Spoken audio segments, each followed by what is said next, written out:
So, greetings everyone, and welcome back to Pridful Narratives, where we explore powerful LGBTQIA+ stories and meaningful conversation that inspire us to grow, connect, and thrive. Today, I am incredibly excited to welcome a very special guest, Michael DiIorio, who is a certified life and wellness coach who specializes in helping gay, bi, and queer men build authentic self-confidence, navigate life transitions, and fully embrace who they are. He's the founder of Wellismo Coaching, co-host of the Gay Man Going Deeper podcast, and a key leader in the Gay Men's Brotherhood community. Through his coaching courses and men's groups, Michael empowers queer men around the world to live boldly, love fiercely, and feel truly at home within themselves. Michael, welcome to the show. It's such a pleasure to have you here. Thank you so much, Mo, for having me. It's been exciting to be a guest on a podcast instead of the host. I know you have your own podcast, and I'm very aware how busy you are. You're such an inspiring entrepreneur. You help numerous of people in the community, not only in Toronto but throughout the world. You're well known here in Toronto. I've been following you. I'm so inspired by you. I watch your YouTube channel. I listen to your podcast. I enjoy watching your reels on Instagram and TikTok. There's always something to learn from you. You're very mature, very wise, and I'm so stoked to have you here with us today. Thank you so much. That means a lot to me, Mo. Michael, for listeners meeting you for the first time, can you share a little about your journey and what drew you to life and wellness coaching? Yeah, for sure. This is a question I get a lot because when I say I'm a life and wellness coach, people are like, "What's that? How do you do that?" So it's a very common question. My journey to where I am now is that I was in the corporate 9 to 5 wealth management world here on Bay Street in Toronto for about 13 years. And in those 13 years, I kind of climbed the corporate ladder like we do. And I was in people management. So I had teams, and in people management, you coach, right? So I was doing that kind of coaching, like leadership coaching. And at the same time, I was in that field in my own personal life as a gay man. I was going through a lot of stuff. I'd come through, I lived downtown. I was doing all the right things, quote unquote. Had the friends and the house and all the nice things, but something within me felt disconnected. Something felt misaligned, and I couldn't figure out what it was. So I was kind of going through an identity crisis, and then I had a breakup. I went through a breakup that really shook me to my core. And that's when I started getting into personal development, learning about the mind, learning about behavior, learning about mindset and emotional health. And when I learned all that stuff, it felt like, oh my gosh, why don't more people know about this? Mhm. Especially from the lens of a gay, like the LGBT, especially for me, gay male perspective, because everything that I was reading was from the lens of straight women, mostly. It's mostly women in that field, or men, but either way, it was very heteronormative. Now, that's not to say that the lessons aren't useful and effective. They absolutely are. But I wanted to like take it and make it from the lens of a gay perspective so that people can hear their own stories through it. And so that's where Wellismo came from. Wellismo was my offer to the gay world to say, hey, we can have personal development too. It's the same stuff, but it's just talked about in a very shamelessly gay way. Thank you for sharing your story. And it sounds like that breakup was a blessing in disguise because although it was too painful, but it was the breakthrough for you to enter this field. And I know as a coach, they say the first person you coach is yourself. Oh, And for with sure. the knowledge you share, you start helping other people. Yeah. So, and I know that a lot of people in the coaching business, they are mostly like, as you mentioned, straight people or women, but it's very few to see coaches who are members of the LGBT community and who are also specialized in helping members of the community. So you are truly a trailblazer in the field. And I mean, everyone knows you. In my circle, in Toronto, in my community, you're really well known. And speaking of that, maybe for those who don't know a lot about life coaching, can you tell us more what it is and how it is different to consulting, for example? Yeah, also another good question, Mo. Yeah, so the way I like to think about it, and keep in mind every coach is a little bit different, every consultant's a little bit different. So I'm not speaking on behalf of the entire coaching community. I'm just going to speak on behalf of how I do it and how I see it. The way I imagine a consultant is I would bring in a consultant because they have very specific niche expertise and they would tell me what to do based on their knowledge, Mm. right? So let's say I want to grow my YouTube channel. I don't know how to do that. I've never done that. So I'd bring in a consultant to help me tell me what to do and how exactly to do that. Okay. A coach, a life coach specifically, helps you find your own answers by asking really powerful questions, maybe challenging some of your existing beliefs and mindsets. There's a lot of conversation, and the way I do coaching, it's a collaboration. I say that in all my consultations. I'm not a guy, I'm not a guru. I'm a guide. I don't pretend I know your life, Mo, more than you know your life. You know your life more than I do, that's for sure. But I'm here to kind of guide you. And so I think that's the biggest difference. I think a consultant, the way I see it, they'll you hire them to tell you what to do. Like you need the answer from them. Whereas coaching is really about empowering you with tools. So I have tools and frameworks which I happily share with my clients if they want to know them. But I don't want you to rely on me for the rest of your life. I want to empower you with knowledge. So that way you can, we can get you through this phase, whatever it is you're going through. But then after that, you're still going to have these tools for the rest of your life. Awesome. So if I heard you well, a consultant is someone who has depth of knowledge and experiences, and he shares his knowledge and suggests some ideas for the clients to share. Meanwhile, a coach asks specific questions for the client, gets an internal breakthrough, and you are like the catalyst for them to find their own answers and to be empowered to lead their own journeys, maybe more efficiently and more rapidly. Very well said. Yeah, that's really good. So a consultant will give you the direction, say, here's what you need to do, whereas Mhm. a coach helps you find your own. And yes, we will, offer ideas, but it's not, I never say that. I don't know any coach would be like, no, this is the way you have to do it, and your other way is wrong. It's really like, okay, let's figure out what's best for you again, so that you can have that with you for the rest of your life. Mhm. Thank you for explaining the distinction between the two, as I know it can be a little confusing to separate between a consultant and a life coach. Yeah, for sure. Yeah. So, Michael, many of us experience big transitions like coming out, career changes, breakups. What advice do you give clients or service users who feel lost or stuck during these pivotal times? Yeah, I mean, I've been there. That's one thing I will say as well about coaching is I bring in a lot of my own experiences with it because, like I said, it is a collaboration. But yeah, I mean, I've been there. I've been through the breakup. I've been through, death in the family, career change, having to move, all of these things. And Mhm. so I will say the way I like to think of life transitions, and everyone goes through them, some many per lifetime, is that they're an opportunity to reset, right? And if you think about it, life transitions aren't always supposed to feel good. And so we need to normalize the fact that if you're going through a life transition, especially one that wasn't on your terms, let's say it was a breakup that wasn't on your terms, or Mhm. death of a loved one, something like that, or you just lost your job, these are very common. When it's not on your terms, you have to recognize that, this is going to be a time of fear, anxiety, uncertainty. And that is the most perfect opportunity for you to learn how to love yourself, Mhm. right? So it's easy to love ourselves when things are going well. Okay. Mhm. But when things are not going so well, that's when, for a lot of people, the inner critic really turns on. It triggers a lot of our shame, a lot of our insecurity, a lot of our fear. And so, that, in my opinion, is actually the best time to do a lot of this self-development work. So I guess my advice would be for someone going through that is to just actually slow down, because I think what happens, especially with men, is we really want to rush to the end of it. We want to fill in all the uncertainty and fill the void. But I think there's a lot of opportunity in that unknown, even though Mhm. it's uncomfortable. There's possibilities there, there's opportunities there. And if we stop just for a second and say, okay, what do I want for myself next? Like Mhm. what kind of man do I want to be in a year, in 2 years, in 5 years, in 10 years? And it kind of gives you this opportunity in life to pivot and transition. Because for a lot of people, we don't have, when you're not going through life transition, you're just kind of like on that road going forward. And then all of a sudden you have this chance to say, okay, wait, let me stop and look around and figure out, okay, where do I actually want to go? And I know it can be scary, but could also be very empowering.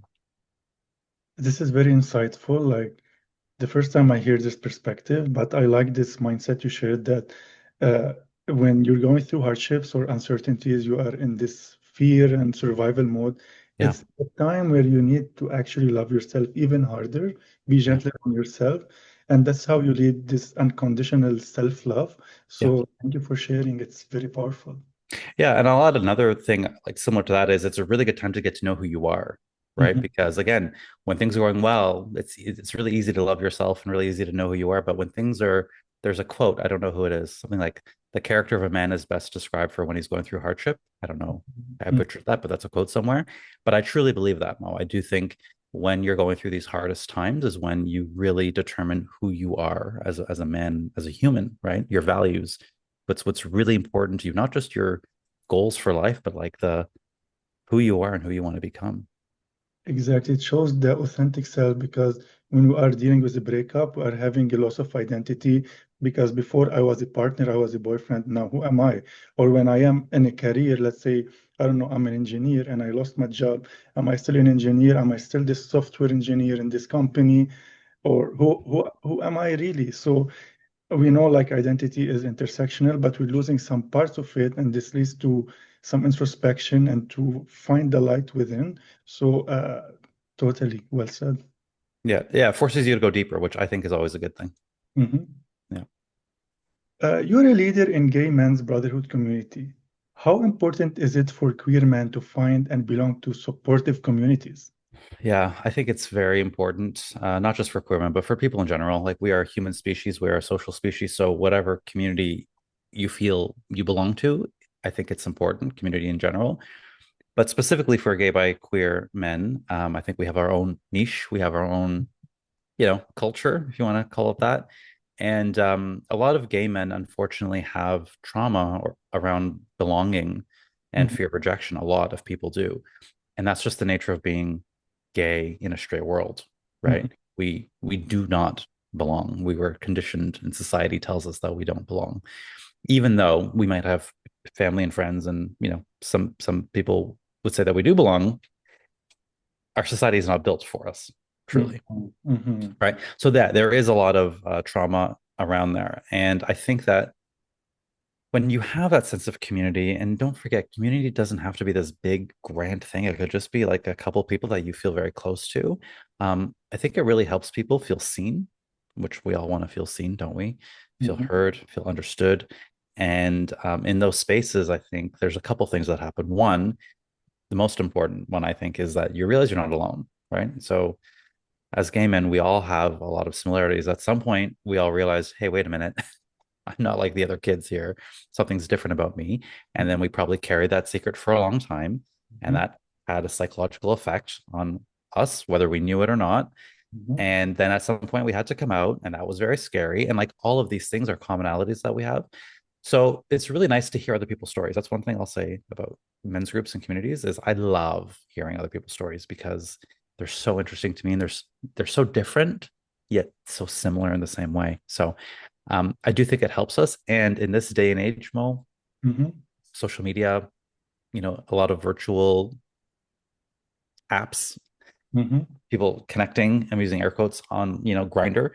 I think it's Mhm. really helpful to get off that because that does not give us a very good, realistic concept of gay community. And I think our community actually is pretty amazing. We just don't have the spaces necessarily for it. And that's where the Gay Men's Brotherhood comes in. Is it's really a community that is purposefully not about hooking up or finding your partner or like dating.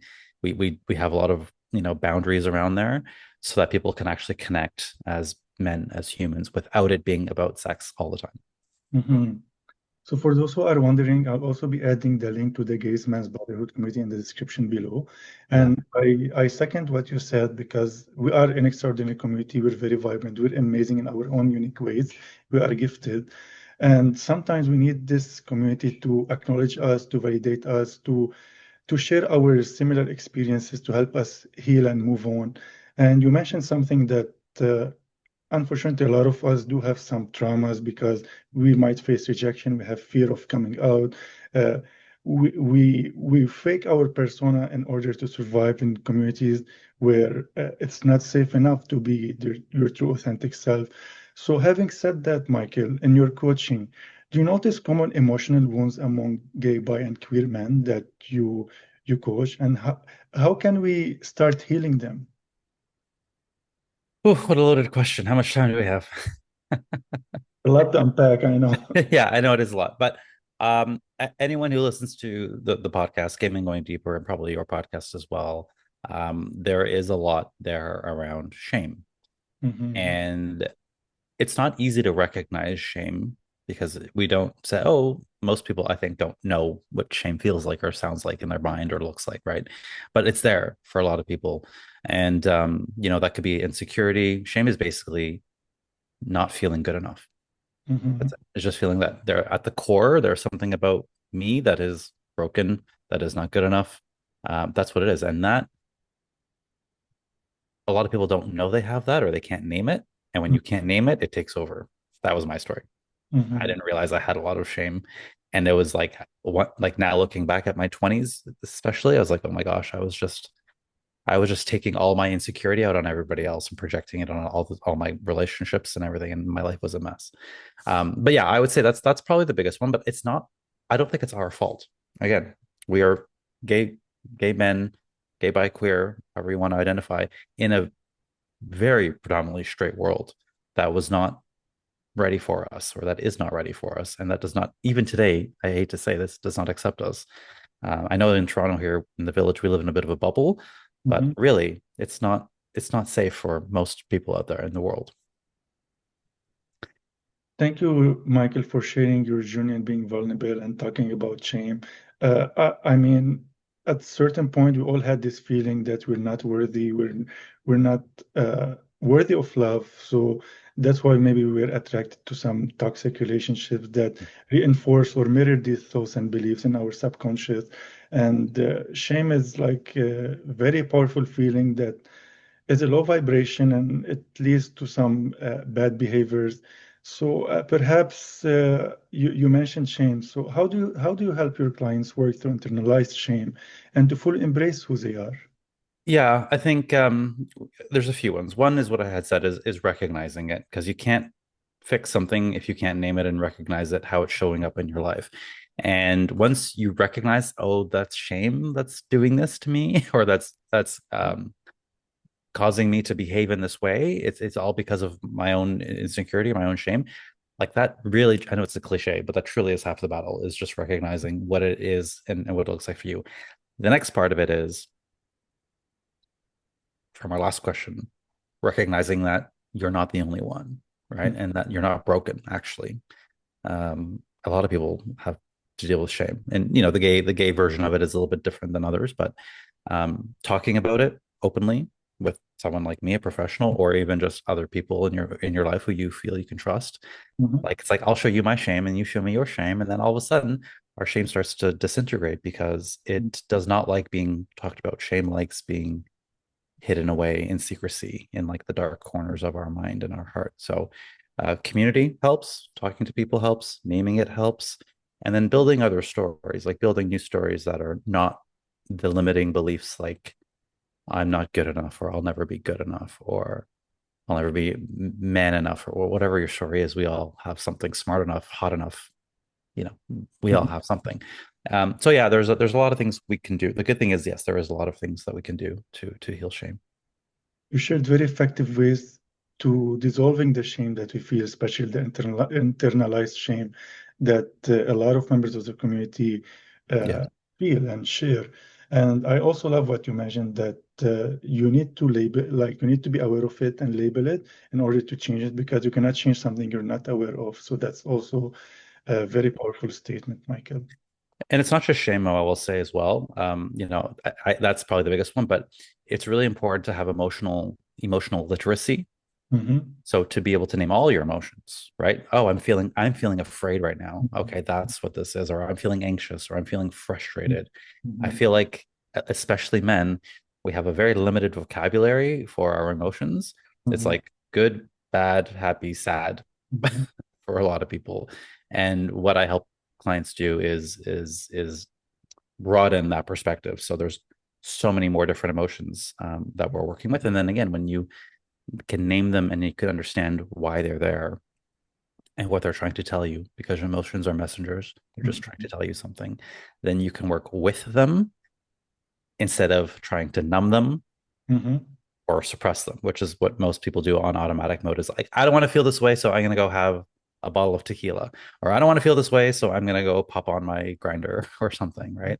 And then that just numbs it. It doesn't actually make the shame or loneliness go away. It just prolongs it and makes it actually worse.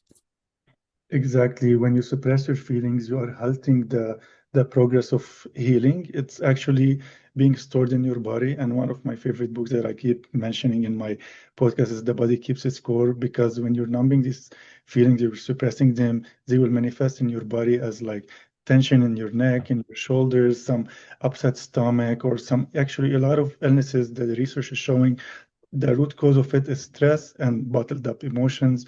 So it's good to surface these emotions and express them.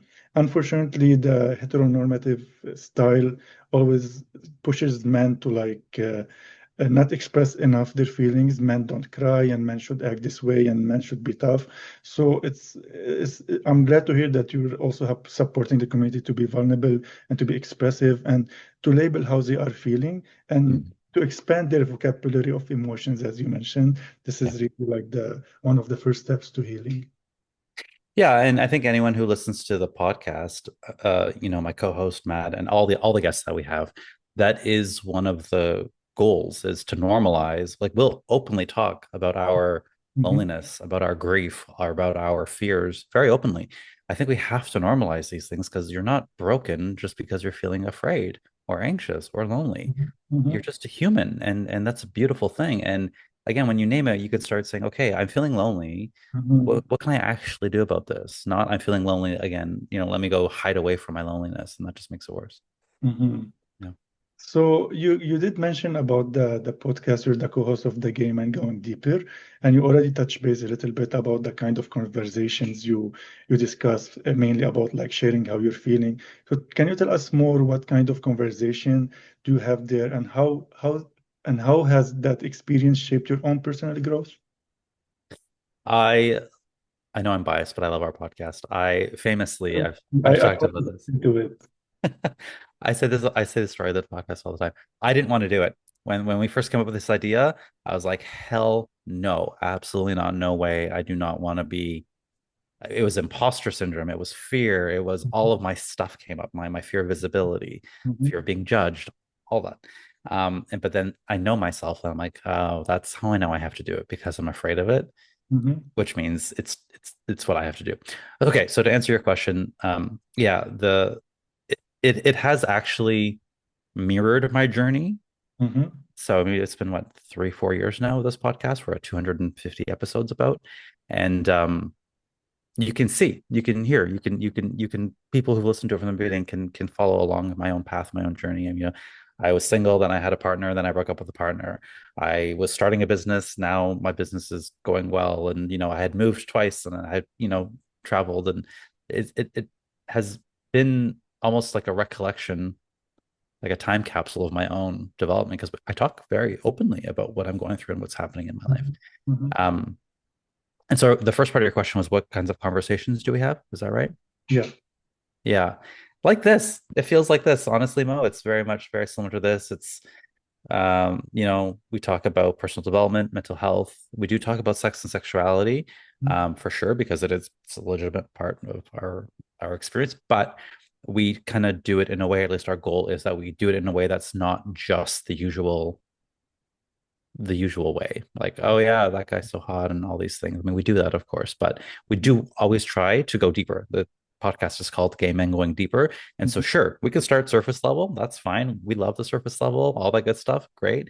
But then eventually we take it deeper and we take it deeper and deeper. And so, um, those are the conversations. If you're listening to this podcast here with Mo and you haven't heard Gay Men Going Deeper and you want to listen to it, I would say there are such a variety of topics. What I tell people is like go through, just scroll through, and when you see the title of one that like, oh, that sounds interesting, just listen to that. You don't have to listen to an order. They're kind of meant to be dabbled with. mhm. So I'll also be adding the link to the podcast. And in fact, as I mentioned, I always listen to your podcast. I feel so inspired by it. And in fact, one of my favorite episodes that I remember is when you invited your ex-partner, and you also shared about your feelings, your journey, your breakup, and there was mutual respect. It was an amicable decision. So it felt very inspiring because like in the community, most of the breakups, they are nasty. They lead, unfortunately, to more traumas, and Yeah. we have a lot of insecurities, and we project them on each other, and we Yeah. and hurt people end up hurting other people, and the pain continue and bleeding and expanding. But the way you handled it, I still like love this episode, and I invite the audience to also check it out. And I also like resonate with a lot of the things you mentioned there.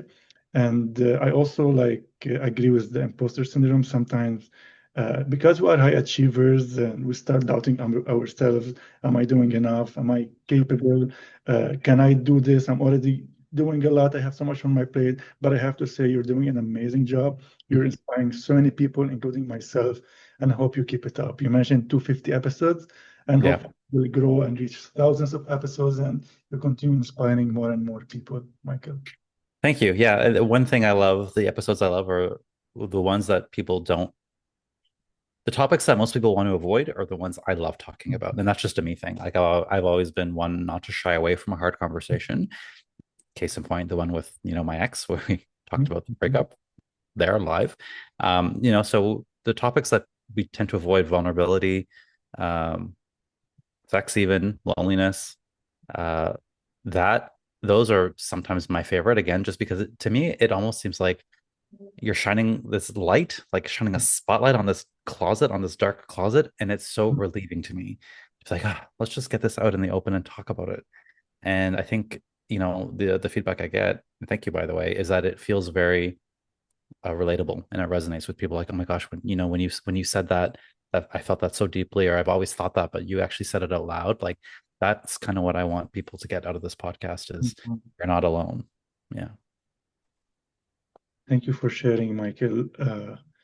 So for someone listening who feels inspired but overwhelmed, what's one small but powerful practice they can start today to build more self-love and self-trust? Mm. I love all your questions, Mel. These are very, very well thought out. Um, Look at yourself in the mirror, in your eyes, which for already is going to be really hard for a lot of people out there. But do it anyway. Look at yourself in the mirror, in your eyes, and just ask yourself, what do I need today? Mm-hmm. What do I need? And then here's the thing, listen to yourself. I think, you know, if you're living in a big city, Mo and I are here in Toronto. It's very easy to get caught up in that rat race, the go, go, go, go. And I think we lose that ability to really listen to what we need. And sometimes it's like, I need a nap, or I Mm-hmm. need to like cancel my plans tonight and do nothing, or I need to get out. Maybe I've been at home like isolating for too long. I need to get out and talk to people. I need to go connect with my best friend. I need to go laugh, right? I need to go move my body, whatever it is. You just listen, ask yourself, what do I need today? And then listen to that. I think it sounds so simple, yet I bet you a lot of people don't do that or don't know how to just listen to what they need. We kind of put that aside. Oh no, I don't have time for that. I got to do this. I got to do this. I got to do this. I got to do this. Right? Instead of saying, what do I actually need?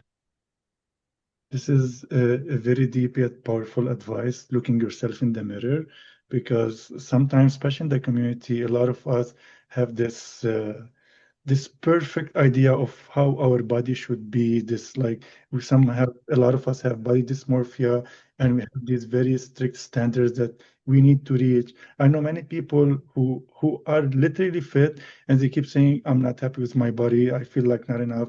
They starve themselves. They keep taking some supplements, and they spend all their money into looking into a specific way or based on how the community pushes them or pressures them to be in a certain look.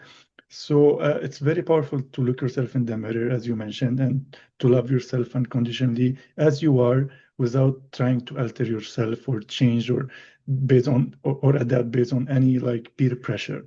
So thank you, Michael, for this very wonderful advice. And you know what, Mo, that all the root of that is shame. And I meant to say that in your last bit too. You know, when the breakup's really toxic and bad, the root of that is shame. And the root of body dysmorphia is shame. It all goes back to shame. And that's what I was saying at the beginning. A lot of us don't know that that's what it is. But once you can name it, you can start working with it. And I get it too. Like I'm gay and I get the pressure, right? We go to the same gym. I get that pressure sometimes. I'll be looking and I'm like, oh my gosh, and I'll catch myself, right? And this, I do this for a living every day, all the time, and I still catch myself feeling, I'll never be hot enough. I still catch that thought in there sometimes. So I don't want you guys to think that like it goes away. It's just more so you have to be aware of it so that you can nip it in the bud and say, that's I don't want to go down that path. That is not a thought I really want to entertain. It could be there, and you want to give it a little bit of. You don't want to I don't like toxic positivity where you just put positivity on it on everything, but it's really important to recognize that it's there and then also recognize that it's false or that it's not something that you want to keep activating. But yeah, Mhm. the root of all this is shame for sure. I mean, that's what I like your podcast because, as you mentioned, you discuss these difficult topics, you go deep, and you're not afraid to discuss these uncomfortable conversations that people usually avoid. And you mentioned we go to the same gym, and even me, like sometimes I look at other people and unintentionally I start comparing and feel like, oh no, I'm not doing enough. I have to Yeah. work out more. I have to come more days. And our lifestyle is very busy. We have work, we have like personal commitment, but still we try to squeeze some time to go to gym and practice. But we always feel like maybe we're behind, we're not doing enough. It's just like this pressure in the community where we need to be ideal and perfect, which is really not sustainable. But we try our best. Yeah, it's the gay thing. And then if you add to that people who naturally are more inclined to be high achievers, perfectionists, like those two things together, like I am, it's a very dangerous combination. So you have to be very on top of yourself because like I just said, I do the same thing, Mo. You know, how many times I catch myself, got to be doing more and not just working out, but like in anything. And so you really have to what I've had to do in my life is like learn. I still want to have a high degree of quality in my work and my business, and I want to show for my clients and my podcast. I want to have a good quality, but I don't want to like hate myself and I don't want to burn myself out. I don't want to do it from a place of like I need to and I'm not good enough. I want to do it from a place of like service and love. And so it's a hard balance to find, and you don't always get it right. You kind of shift here, then you Mhm. go this way, but you're always trying to aiming for that middle ground. Mhm. So Michael, I just remember something you recently shared on your social media, which is a very hot topic at the moment, which is about like life coaching and AI. And Yeah. many people are mentioning that AI perhaps might replace the life coach. Some others say, no, it can be as an asset to help us get more effective ways into helping the clients. So what are your perspectives on this, if you're comfortable in sharing? Sure. Yeah, that was yeah, thank you for asking that. That post came from some of my clients who were asking me about that. And I was like, absolutely, this is a tool that you cannot ignore. It is a tool, I'll say that much. I use it myself, Mhm. obviously. Like I don't know who isn't using some kind of AI these days. Um, but at least for now, I mean, AI, I'm sure it's going to grow and expand. It is limited in that, at least when I use it, it kind of I'm talking about ChatGPT specifically, but Mhm. when I use it, it reaffirms my way of thinking instead of like asks me where I might be wrong and my Mhm. blind spots. I Mhm. think that's a big difference, but I will tell my clients how they can use ChatGPT. I'll say, why that's a great question to ask ChatGPT because it is good in some ways to Mhm. like if you dump in a bunch of thoughts in it, Mo, it has a really good way of organizing all your thoughts in a way that makes a lot of sense and being very validating. And that can feel really good to have Mhm. all of your emotions and your thoughts validated for you. That's great. So use it for that.